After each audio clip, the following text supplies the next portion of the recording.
Apa kata Nabi? Orang yang membantu, memberikan peluang kepada orang yang zalim, kepada musuh, bahkan kita bersekongkol dengan musuh, bahkan kita berdamai dengan musuh, bahkan kita berkawan dengan musuh, bergandeng tangan dengan musuh untuk minta bantuan atau kita membantu. Apa yang kemudian dia katakan? Orang ini faqad kharaja minal Islam. Dia sudah keluar daripada Islam. Kalau saya mengatakan bisa membuat mereka keluar daripada Islam, ini saya bukan cocokologi, tapi ayat dalam Al-Quran. Apa kata Allah dalam Al-Quran? Wa in tatawallaw yastabdil qauman ghairakum, kata Allah. Tsumma la yakunu amsalakum, kata Allah. Itu Allah sendiri yang bilang. Nabi jelaskan kepada sahabat ayat ini tentang surat Muhammad 38. Boleh cek, Pak, boleh cek surat Muhammad 38. Apa kata Nabi ketika bertanya, ketika Nabi sampaikan kepada para sahabat ketika itu? Kata sahabat, siapa orang-orang yang akan menggantikan kami? Itu sahabat nanya sama Nabi, nanya serius. Kata Nabi, kalau orang beriman ketika itu mereka berpaling dari keimanan mereka, akan datang kaum yang akan menggantikan mereka. Uniknya, Pak, uniknya sahabat nanya kepada Nabi, siapa kaum yang akan menggantikan kami? Dilala yang duduk di samping kanan Nabi, kalau tak salah dalam hadis tersebut, Salman Al-Farisi. Apa kata Nabi? Kata Nabi kepada sahabat tadi. Hadisnya sahih derajatnya, Pak. Apa kata Nabi? Yang akan menggantikan adalah dari kaumnya Salman Al-Farisi. Mana Salman Al-Farisi itu?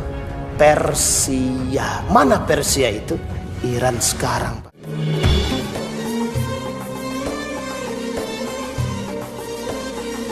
Hari ini saya akan ambil satu hadis daripada baginda Nabi Muhammad sallallahu alaihi wasallam.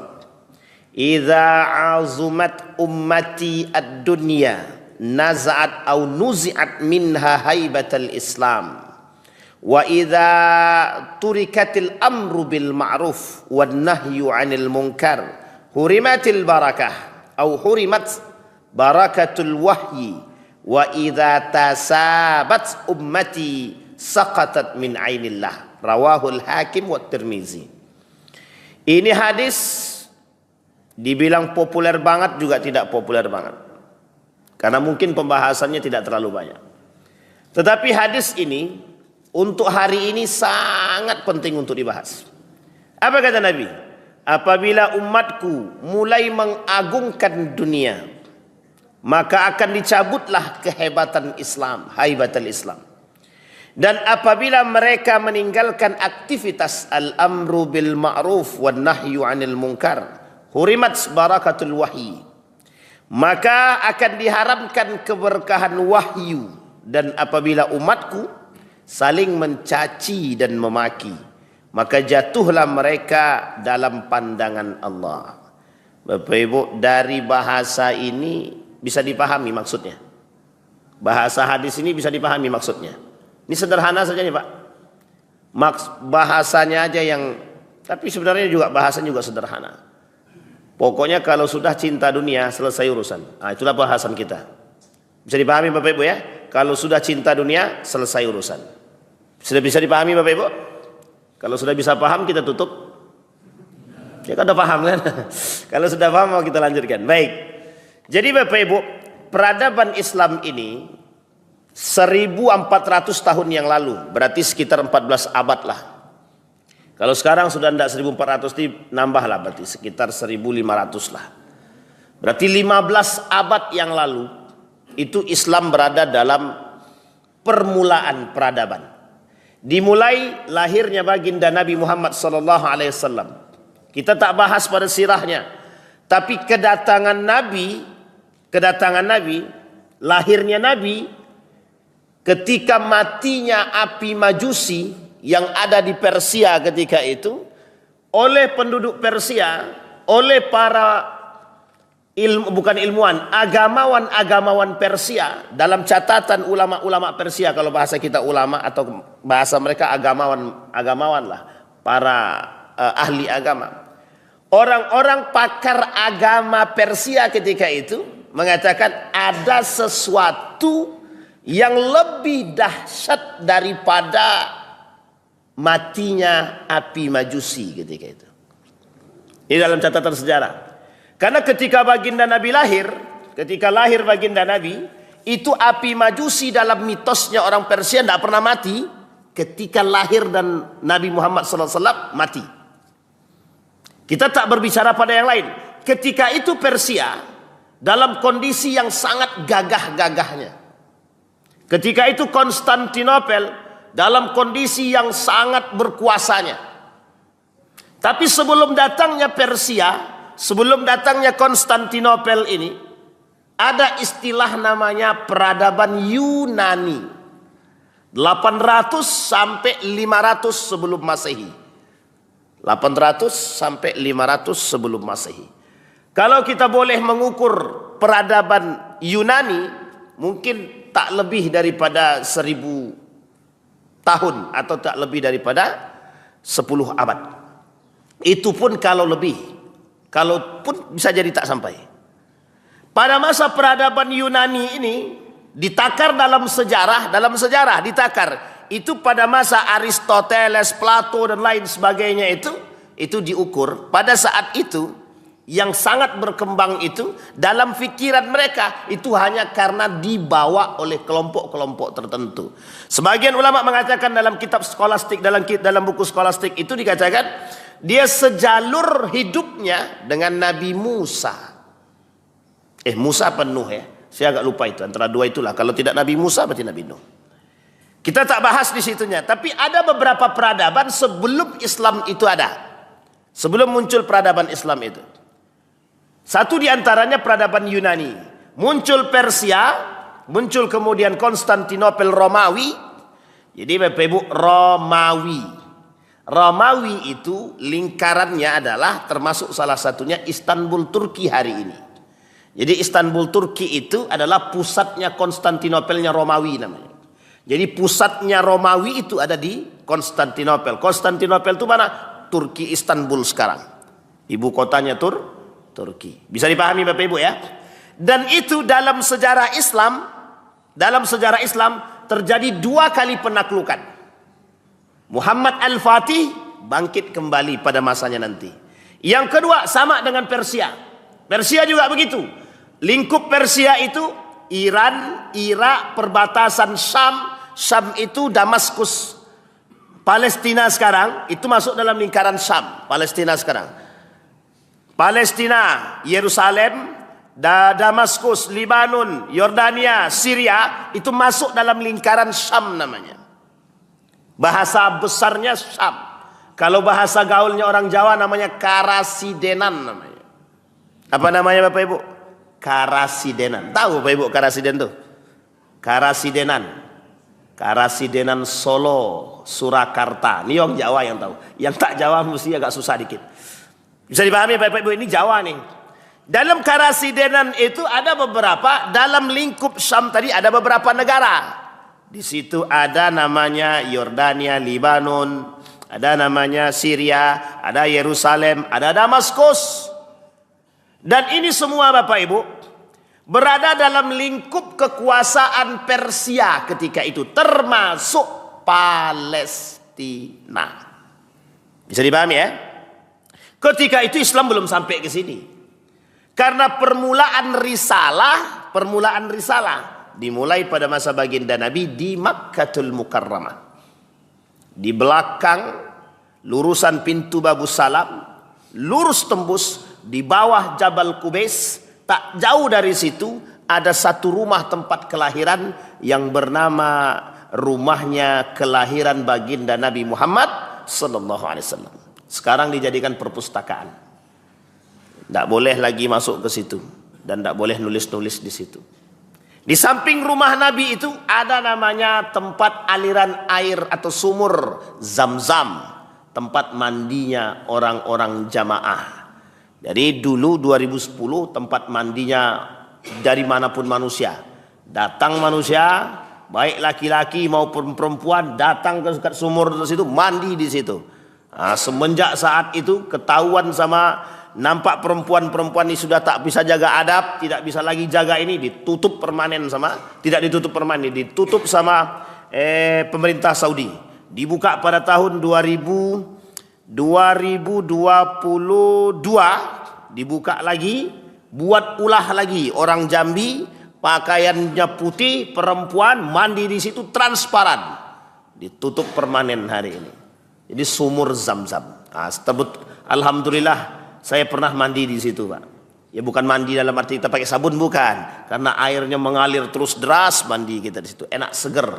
Dan saya sudah pernah sampai ke sumur Zam-Zamnya yang ada di bawah dekat daripada Ka'bah tersebut. Alhamdulillah. Nah, Bapak Ibu, kembali kepada poin tadi. Nah, ini dimulai, peradaban Islam itu dimulai ketika risalah Islam itu. Bapak Ibu, tahun berapa Nabi dapat risalah ini? Tahun berapa Nabi dapat risalah? Kan sudah belajar sirah nabawiyah. Nabi dapat risalah tahun berapa? Di umur berapa? Itu lebih tepatnya. Nabi jadi Nabi umur berapa? Berapa, Bang? 20? 40. Itu jadi Nabi. Jadi Nabi. Sekarang itu untuk jadi pemimpin umur berapa? Batas minimal. Batas minimal. Gak usah senyum-senyum. Batas minimal. Kan kita pakai batas minimal. Tidak mungkin pula 19 tahun, ya kan? Artinya dewasa. Kembali kepada poin tadi.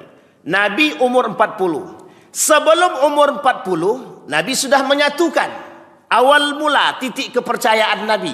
Jadi ingat Bapak Ibu, Muhammad Al-Fatih itu tidak lahir dia langsung cerdas, beriman dia, tidak.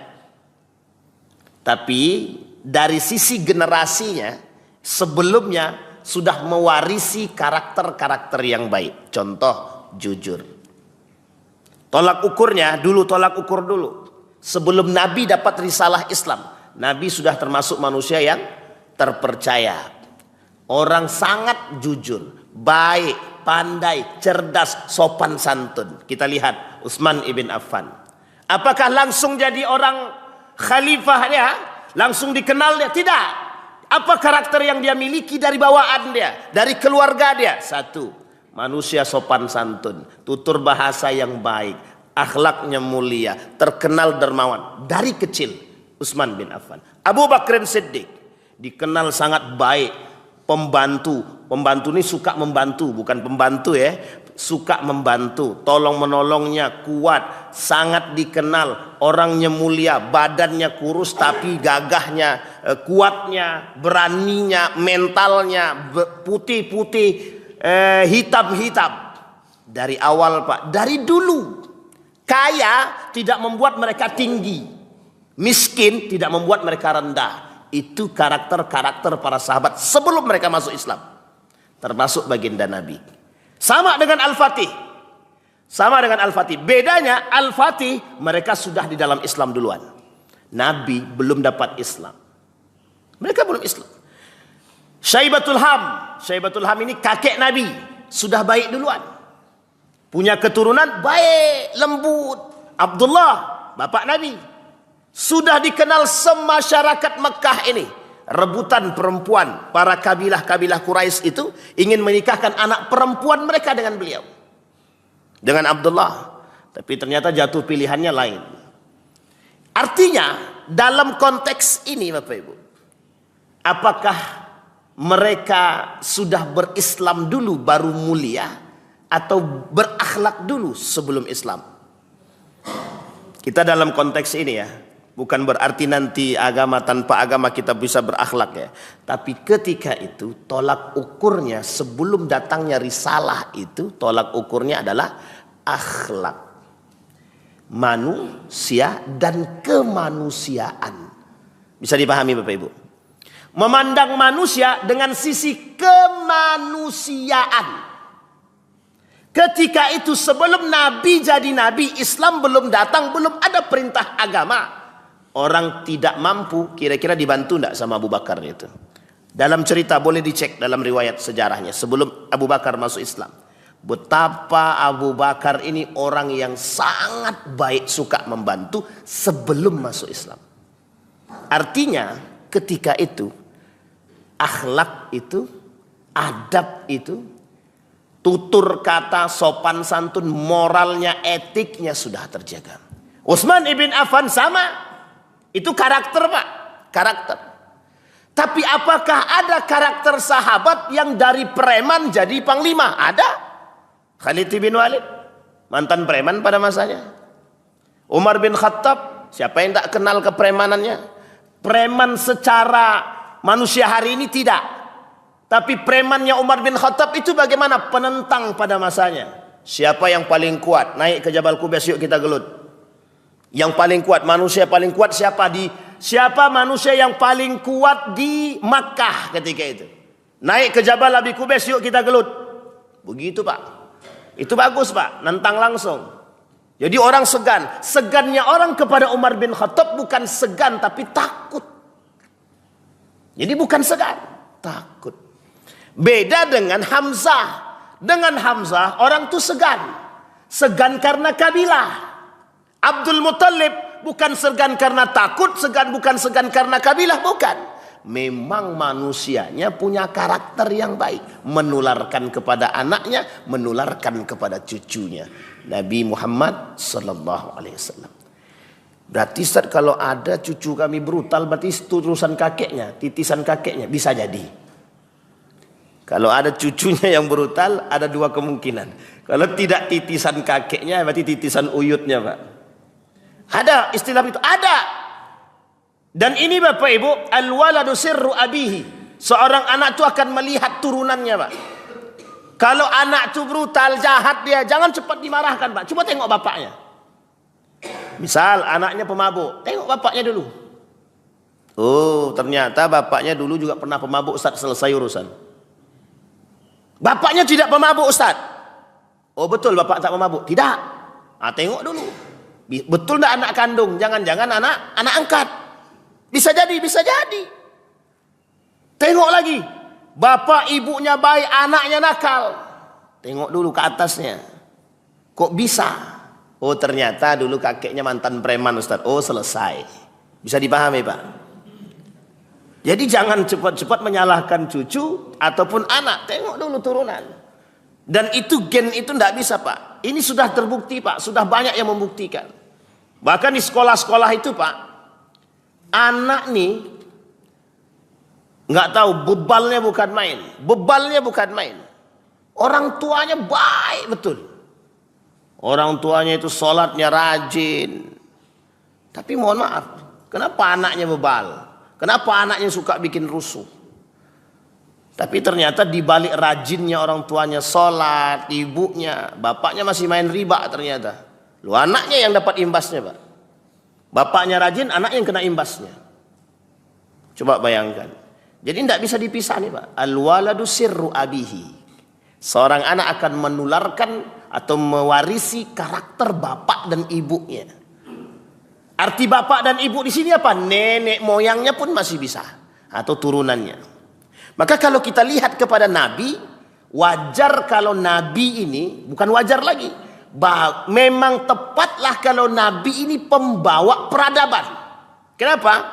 Ketika menyatukan orang Quraisy ini cukup dengan sikap tanpa ucapan. Nah, ini paling penting nih, poin penting untuk kita.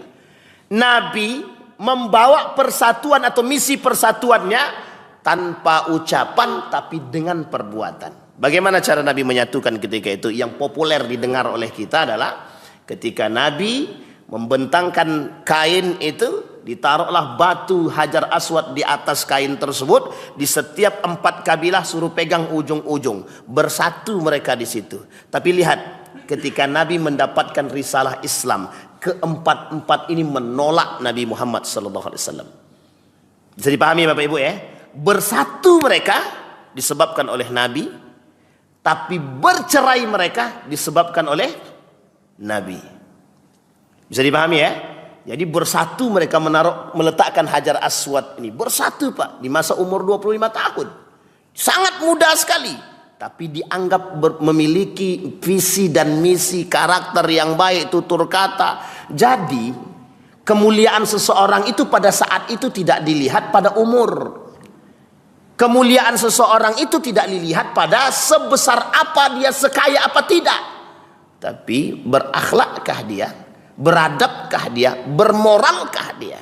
Maka wajar kalau hari ini Sayyidina Quib Alatas bilang, mengapa orang hari ini kok seperti ini tingkahnya? Kan loss of adab, hilang adab. Bisa dipahami Bapak Ibu ya? Ini udah kayak kena sentrum aja nih. Serius betul wajah Bapak Ibu nih. Jangan terlalu serius Bapak Ibu. Biasa aja. Tegang. Nggak usah tegang-tegang. Bahaya itu. Tapi memang kondisinya menegangkan. Memang. Kalau paham dia pasti menegangkan Pak. Saya pertama sekali datang ke Malaysia itu ikut sekolah ini. Sekolah peradaban ini. Itu bawaannya nggak sulit untuk senyum. Karena di hadapan kita tuh orientalis Pak. Rata-rata orientalis tuh. Ada beberapa orang orientalis dari Jerman, dari Inggris, dari mana, dari Prancis, dari Belanda. Itu kita dihadapin tuh. Nggak bisa senyum kita Pak. Ini kalau seandainya legal perang nih Pak. Kalau legal perang ketika itu kayaknya mau kita berperang tuh Pak. Kalau legal ya. Cuma karena nggak mungkin kita berperang di situ. Karena nggak legal, nggak ada senjata juga Pak. Nggak jadi perang Pak. Kenapa begitu? Ya depan kita Pak. Di depan kita nih musuh yang nyata. Bukan cuma musuh saja, musuh yang nyata. Antek-antek orientalis yang merusak kita. 1925 sampai hari ini 102 tahun lebih. 1924 lebih tepatnya di bulan Mei. Sampai hari ini sudah 102 tahun kita dijajah oleh. Tapi kan kita masih santai saja, masih bisa jual diri, masih bisa bangga. Coba Bapak Ibu lihat, begitulah kondisi kita sekarang. Itu apa Ustaz? Itulah penyebab kemunduran Islam itu tadi. Jadi peradaban Islam itu mundur, sebab utamanya satu saja. Loss of adab. Hilang adab. Anak tak punya adab sama orang tua. Istri tak lagi memandang suami. Kemudian orang tua tidak lagi memandang orang tuanya. Dan ini biasa. Begitulah keadaan sekarang. Kembali kepada tadi. Bisa dipahami Bapak Ibu ya? Jadi Nabi membangun peradaban itu bukan tiba-tiba jadi Islam langsung membangun. Tidak. Dibuat dulu diri ini berkarakter, berakhlak Pak. Nabi sudah punya itu. Kejujuran itu Nabi sudah punya. Kalau enggak Siti Khadijah enggak mau dia Pak. Kita bicara pakai logika saja. Apa mungkin Siti Khadijah mau menikah dengan seorang preman? Belum tentu. Ketika itu Khadijah ini wanita yang bermartabat, derajatnya tinggi. Kok bisa merendahkan diri dia menikah dengan seorang saudagar yang oleh dia cukup karena dipekerjakan. Artinya kan Nabi Muhammad dipekerjakan oleh Siti Khadijah ketika itu.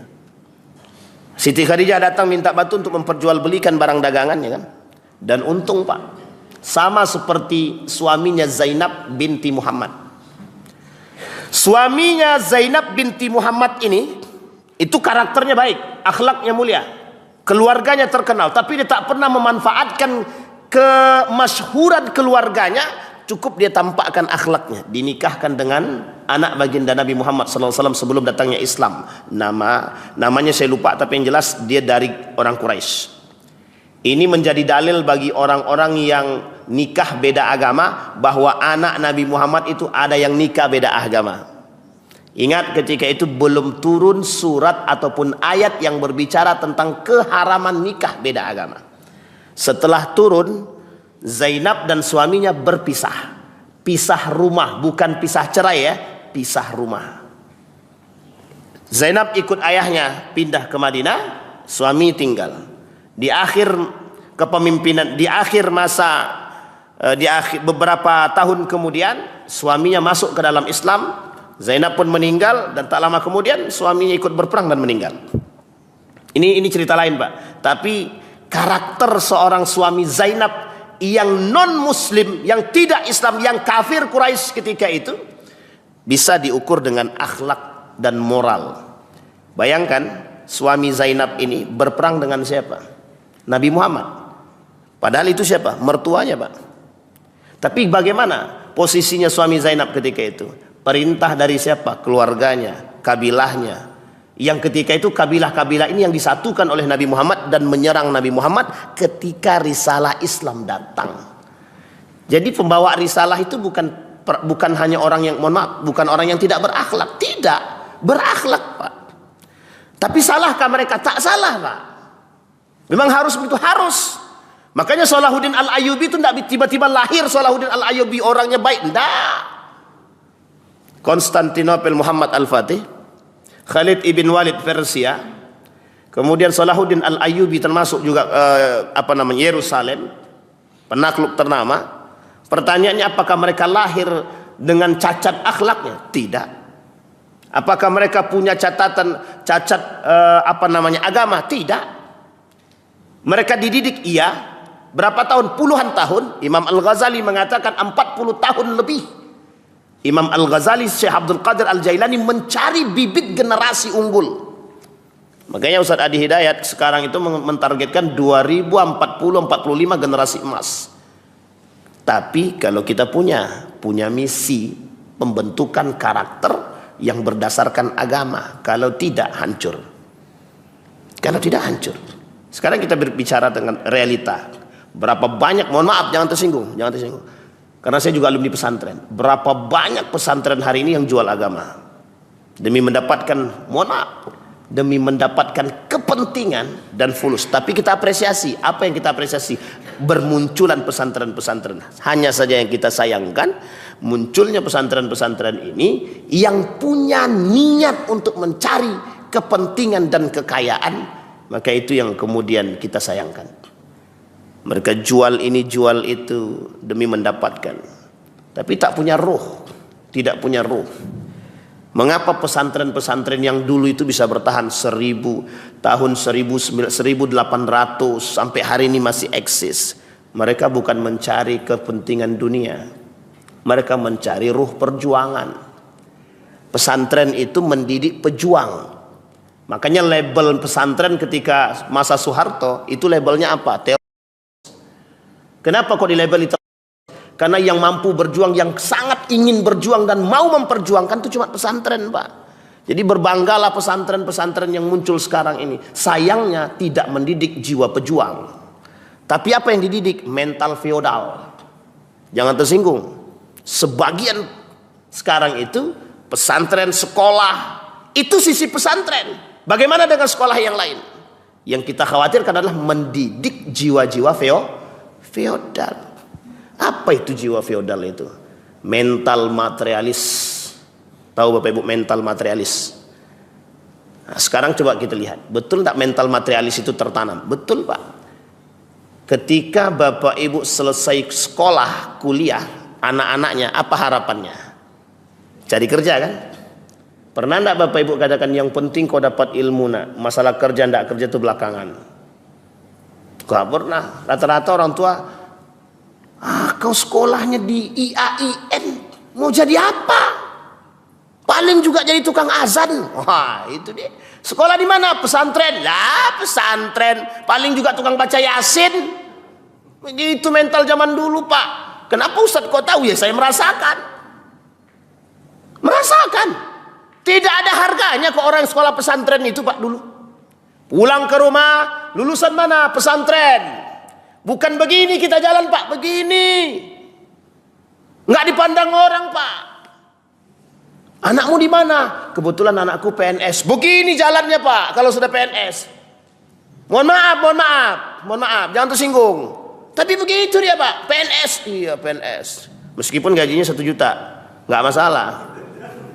Nggak masalah. Yang penting P3K dulu Pak, PNS dulu, bangga dulu. Mohon maaf. Itu mental kita begitu. Makanya hari ini orang begitu Pak. Asal anakku pegawai bahagia dia. Tapi kalau anaknya nggak bisa baca Quran, biasa aja deh Pak. Begitulah 100 tahun yang lalu dimulai meruntuhkan nilai-nilai ini Pak. Makanya pertanyaannya adalah, kok bisa ini terjadi? Nah itu pertanyaan paling tepat. Kok bisa ini terjadi? Ingat Pak, mereka tidak akan tinggal diam. Walan tarda ankal yahud walan nasara wan nasara hatta tattabi'a millatahum. Pokoknya kalau salah ayat ini Pak, ada Ustaz Riza yang membenarkan sama Pak Imam. Selesai Pak. Nah, itulah enaknya kalau kita punya guru. Jadi ada yang membenarkan. Jadi selesai Pak. Yahudi Nasrani itu kerjasama Pak. Yahudi dan Nasrani ini satu bibit. Nenek moyangnya sama. Dan mereka satu friend. Cuma beda. Ya mungkin cuma sekedar beda sembahan sajalah. Yahudi dan Nasrani ini kalau ditarik atasnya Pak sama Pak. Nenek moyang mereka siapa? Kata mereka Ibrahim. Ya kita juga sama sebenarnya.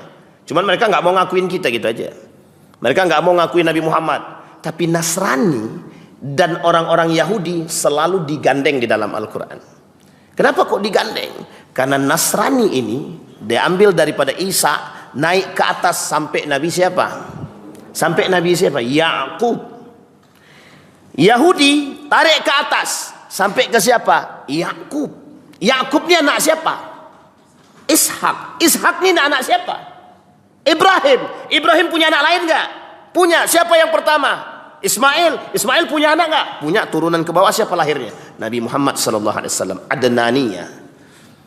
Jadi Mekah Madinah itu, ini sisi lain ya. Mekah Madinah itu dihuni dua kabilah besar dari dulu sampai hari ini, dua kabilah besar. Qahtaniyah berasal dari Yaman, Adnaniyah asli daripada pribumi Makkah. Jadi ini kalau ditarik ke atas lagi sampai ke atas.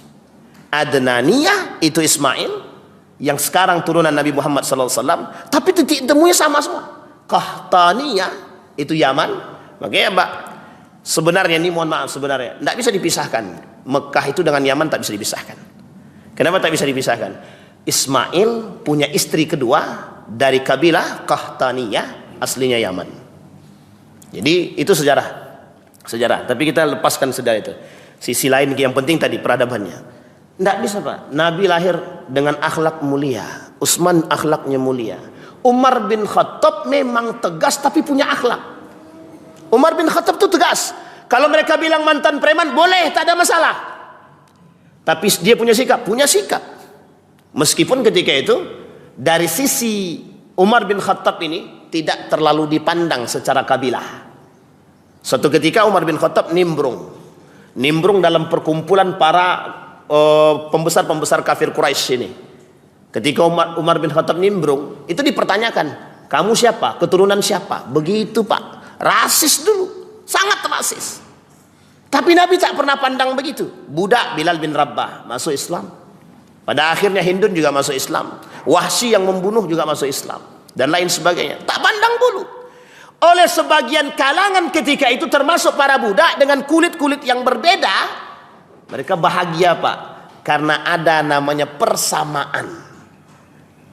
Sama rata. Bukan sama rata.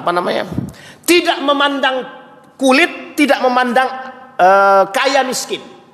Makanya kenapa Islam itu banyak diterima oleh kalangan menengah ke bawah, karena mereka merasa ada yang menjadi tempat naungan mereka, dan mereka tidak saling memandang baik suku, baik derajat, mereka senang. Makanya para orang-orang menengah ke bawah rata-rata yang masuk ke dalam Islam ketika itu.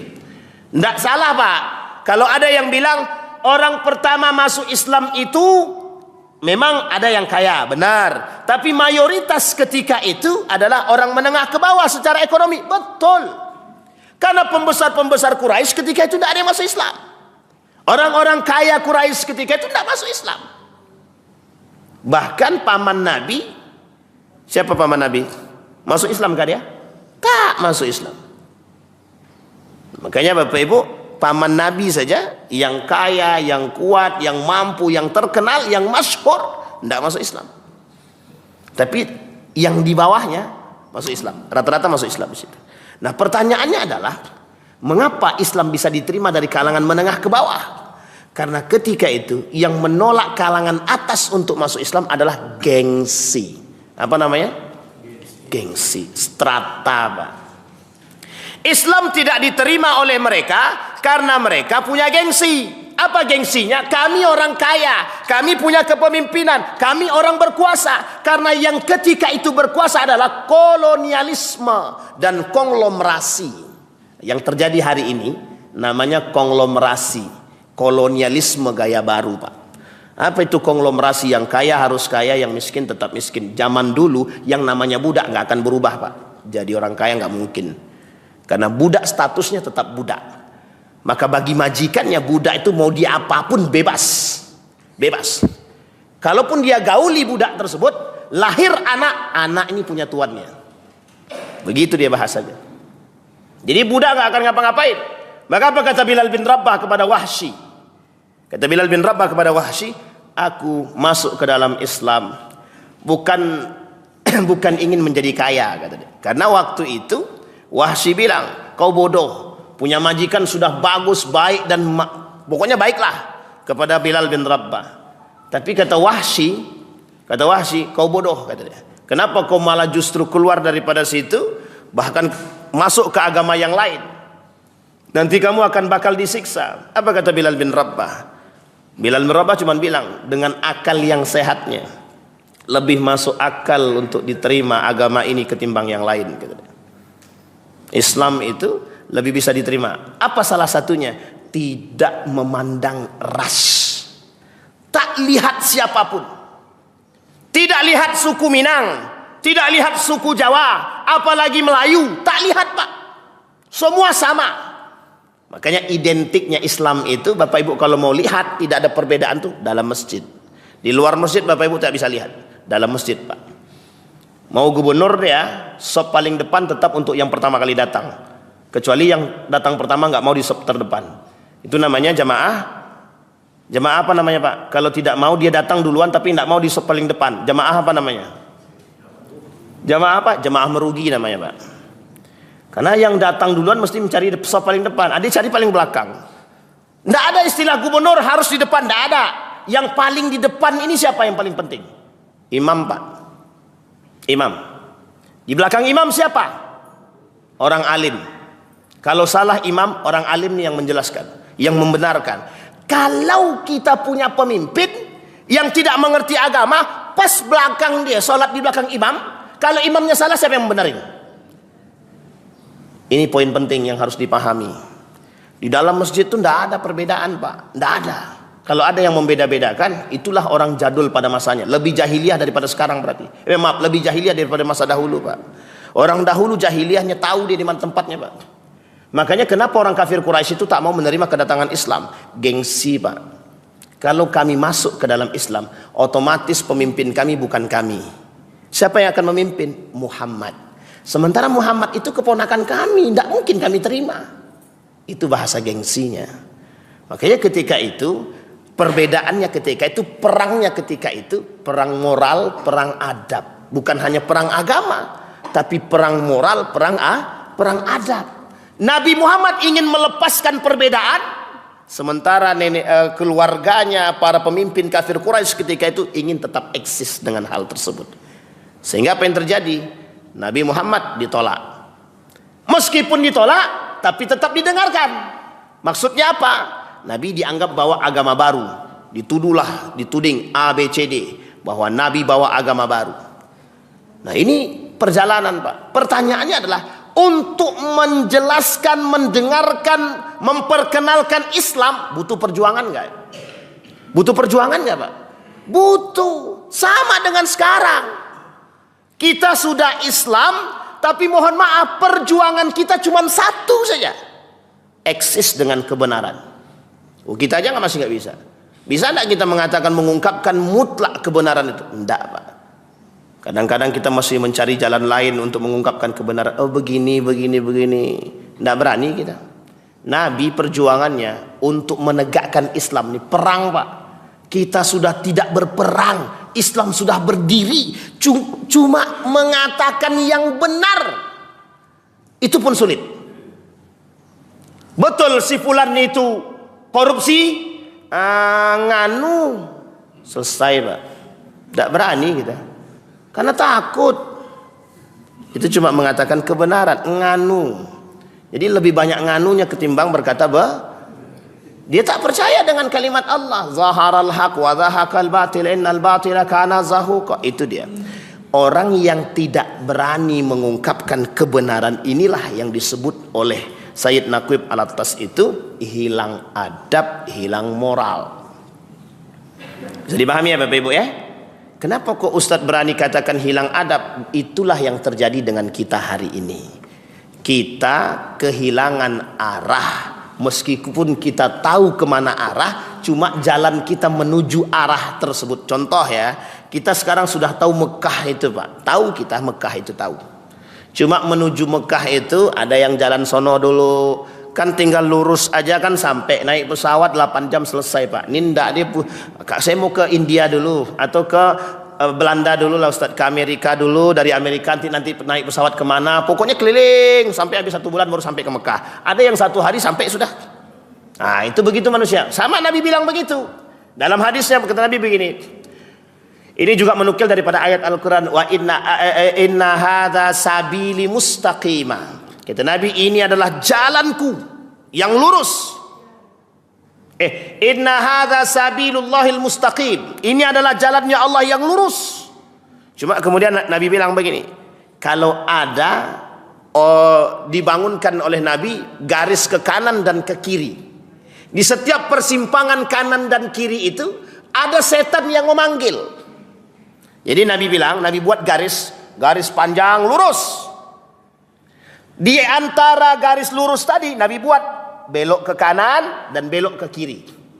Kata Nabi, di setiap persimpangan kiri dan kanan dan kiri ini ada setan yang mengajak, bro sini bro, kata dia. Manusia pilih mana? Jalan luruskah atau ke kanan atau ke kiri? Kata manusia sekarang, aku ke kanan aja, kan imanku kuat. Ternyata setelah ke kanan malah nggak nyampe Pak. Itu dia masalah kita sekarang. Orang yang menganggap diri dia sama Pak. Ini bahasa kiasan. Kasarnya begini. Kita ini terlalu merasa orang yang sok beriman. Jadi seolah-olah ketika kita melakukan kesalahan kita bisa kembali Pak. Sekali kita terjebak dalam maksiat itu, sulitnya bukan main untuk kembali kepada kebenaran itu. Jadi jangan pernah menganggap enteng persoalan pahala yang kecil. Karena maksiat yang kecil ini akan bisa membuat maksiat yang lebih besar lagi.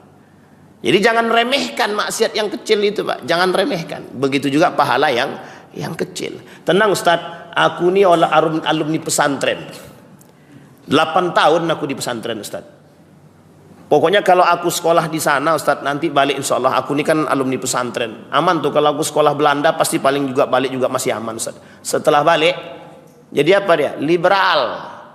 Yang tadinya pakai kerudung, nggak pakai kerudung lagi. Nah, bayangkan Pak. Jadi jangan merasa kita punya iman. Nah, kembali kepada poin tadi. Sudah bisa dipahami Bapak Ibu ya sampai sini ya? Bisa dilihat ya Bapak Ibu ya? Kondisi kita. Nah, ini semua yang saya sampaikan adalah faktor penyebab runtuh atau mundurnya Islam. Dari sisi ini, yang dikatakan oleh Sayyid Naqib Al-Attas tadi adalah sebab kemunduran umat Islam ketika itu adalah mereka atau kita ini loss of adab, hilang adab. Sekarang kita lihat pernyataan Imam Al-Ghazali, apa yang menyebabkan mundurnya Islam? Kata Imam Al-Ghazali 2. Ilmu, keulamaan. Ilmu dan keulamaan. Kata Imam Al-Ghazali, setelah aku memperhatikan, ini dalam perang salib nih Pak ya, dalam perang salib. Jadi Imam Al-Ghazali ketika dalam masa perang salib itu, kata Imam Al-Ghazali, 50 tahun Pak, bukan Imam Al-Ghazali bilang, Al-Kilani bilang begini, 50 tahun umat muslim sebelum datangnya Salahuddin Al-Ayyubi itu dalam tekanan. 50 tahun Pak. Itu sama, kita ditekan itu. Tapi kemudian oleh Salahuddin Al-Ayyubi waktu itu masih kecil sekali. Lebih tepatnya Nuruddin Zanki. Zanki punya anak namanya Nuruddin Zanki, punya anak namanya Imaduddin Zanki. Imaduddin Zanki ini berkawan dengan Salahuddin Al-Ayyubi. Salahuddin Al-Ayyubi ini keponakan Nuruddin Zanki. Bisa paham ya? Zanki punya anak Nuruddin Zanki.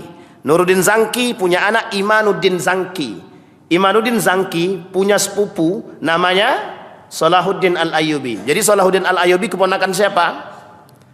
Keponakan siapa?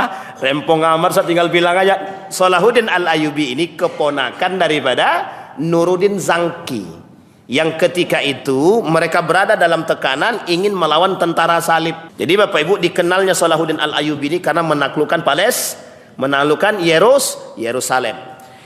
Di situ pada saat itu Imam Al-Ghazali itu sudah memperhatikan Pak sebab kemunduran umat muslim itu.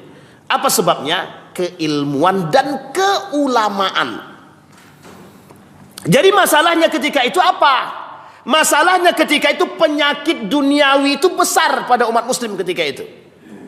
Makanya sampai ada raja lebih penting merpatiku yang hilang ketimbang nyawa 70.000 rakyat Palestina. Kan sama dengan sekarang. Dengan sekarang kan sama. Rakyat Palestina mati, kita harus nego. Dari dulu sampai sekarang nego terus, Pak. Nggak ada endingnya nego itu. Nego untuk Palestina ya. Pokoknya kita berdamai. Nego terus. Sekali datang Iran aja lah, kata dia. Heboh semua. Heboh, sedunia ini heboh. Kenapa? Cuma satu doang. Bapak Ibu tahu enggak? Ada ayat dalam Al-Quran. Ini saya bukan cocokologi, tapi ayat dalam Al-Quran. Apa kata Allah dalam Al-Quran? Wa in tatawallaw yastabdil qauman ghairakum, kata Allah. Tsumma la yakunu amsalakum, kata Allah. Itu Allah sendiri yang bilang. Nabi jelaskan kepada sahabat ayat ini tentang surat Muhammad 38. Boleh cek, Pak. Boleh cek surat Muhammad 38. Apa kata Nabi ketika bertanya, ketika Nabi sampaikan kepada para sahabat ketika itu? Kata sahabat, siapa orang-orang yang akan menggantikan kami?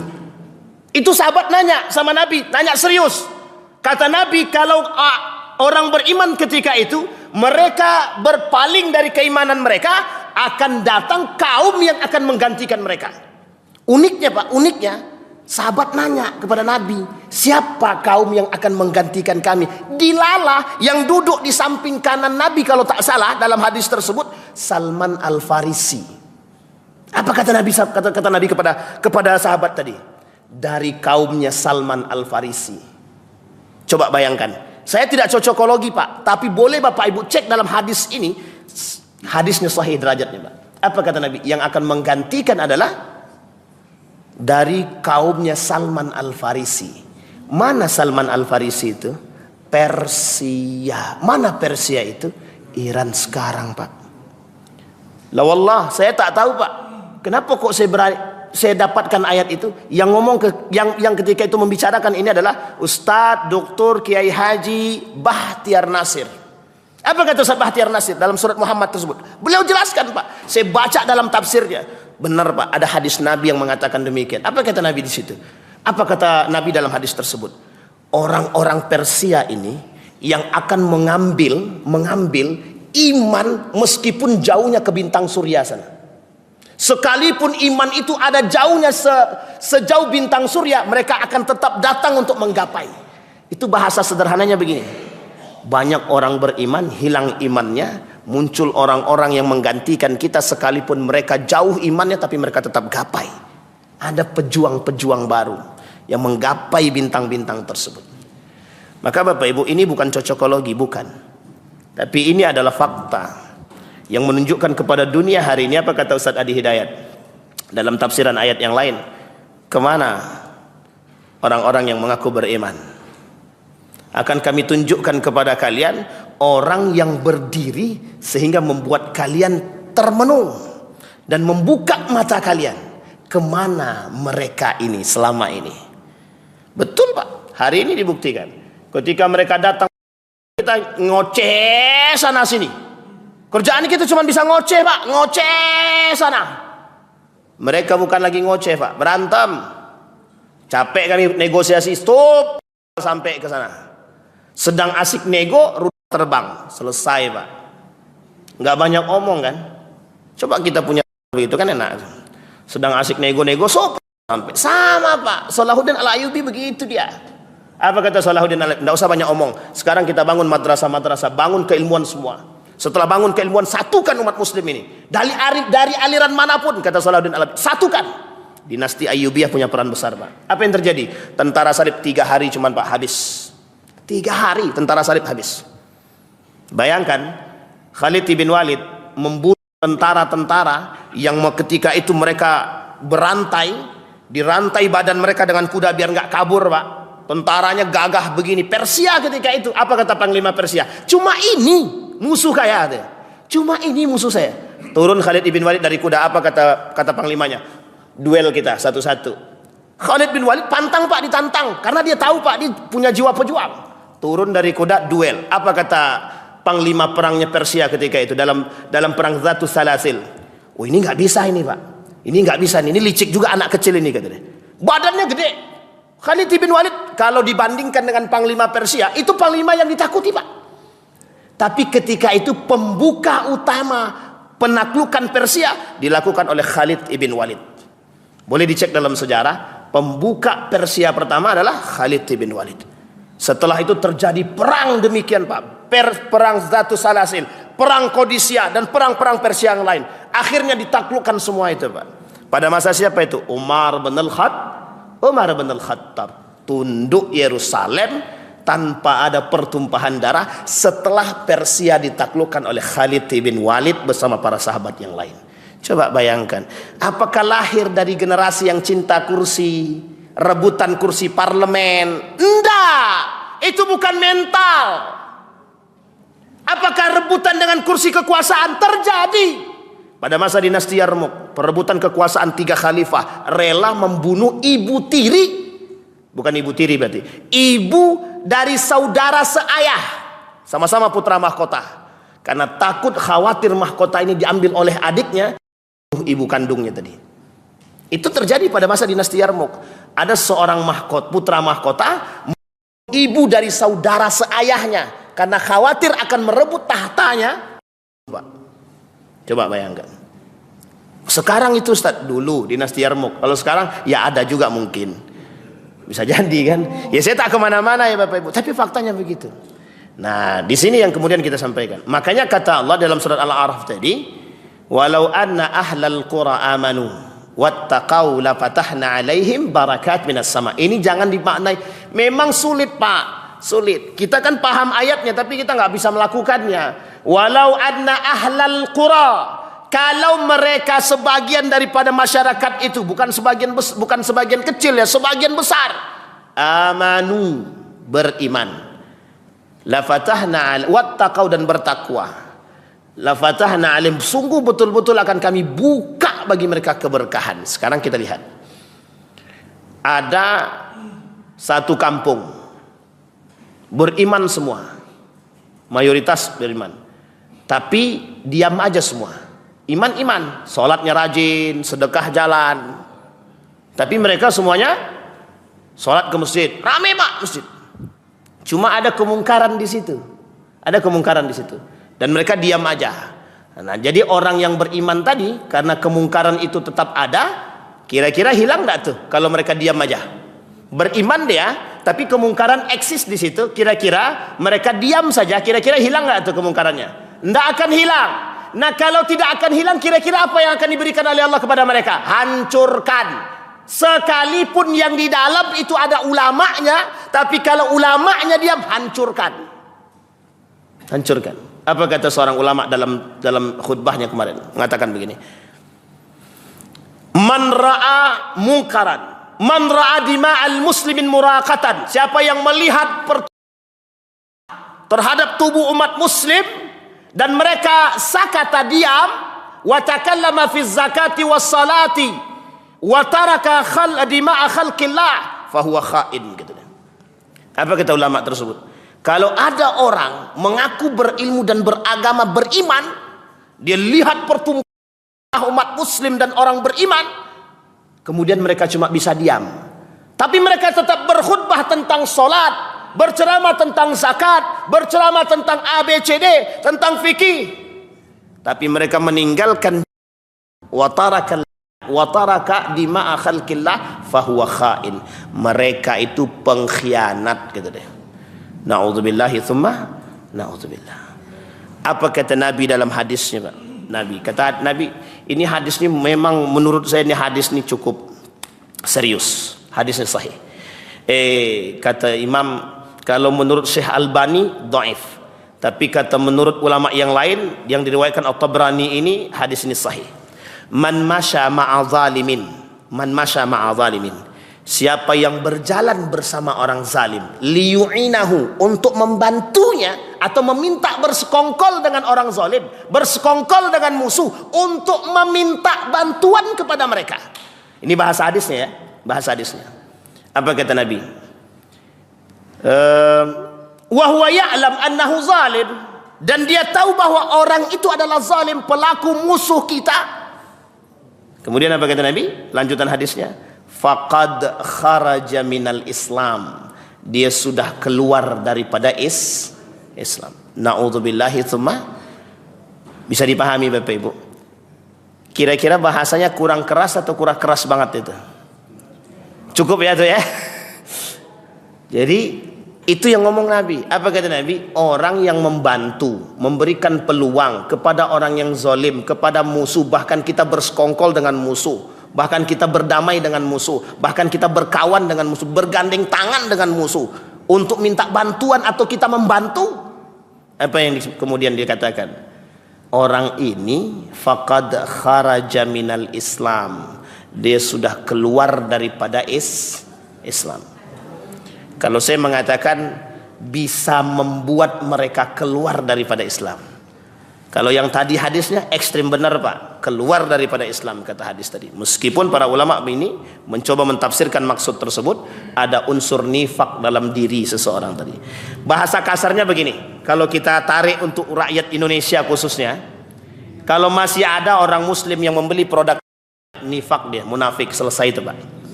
Bahasa kasarnya, kalau ada orang muslim yang masih membeli produk, berarti dia munafik. Nah, itulah bahasa kita sekarang yang paling sederhana itu begitu.